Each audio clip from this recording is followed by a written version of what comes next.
রাষ্ট্রকাঠামো মেরামতের ৩১ দফা ও জনসম্পৃক্তি বিষয়ে খুলনা বিভাগ জেলা বিএনপির কর্মশালা। এতে লন্ডন থেকে ভার্চুয়ালি যোগ দেন দলের ভারপ্রাপ্ত চেয়ারম্যান তারেক রহমান। বলেন, সরকার গঠন করতে সক্ষম হলে স্বৈরাচার হাসিনা বিরোধী সব রাজনৈতিক দলকে নিয়ে সরকার পরিচালনা করবে বিএনপি।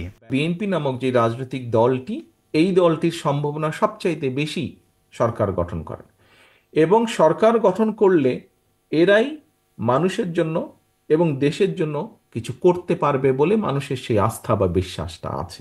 মানুষ বিএনপির ওপর আস্থা রাখতে চাইছে উল্লেখ করে তারেক রহমান বলেন, কেউ যদি সেই আস্থা নষ্ট করে তার বিরুদ্ধে কঠোর সিদ্ধান্ত নেওয়া হবে।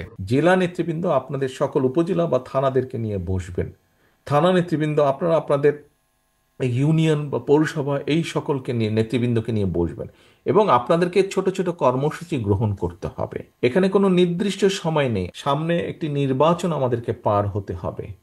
এই নির্বাচন পর্যন্ত আপনাদেরকে ৩১ দফা কর্মসূচির মানুষের কানে কানে নিয়ে যেতে হবে, ঘরে ঘরে নিয়ে যেতে হবে। নতুন সদস্য আমরা সংগ্রহ করছি না। একই দিন বিকেলে নয়াপল্টনে দলটির কেন্দ্রীয় কার্যালয়ে বিএনপির প্রাথমিক সদস্য নবায়ন কার্যক্রম উদ্বোধন করেন সিনিয়র যুগ্ম মহাসচিব রুহুল কবির রিজভী। আওয়ামী দোসররা যেন কোনোভাবেই দলের ভেতরে ঢুকতে না পারে সেই বিষয়ে কঠোর নির্দেশনা দেন তিনি।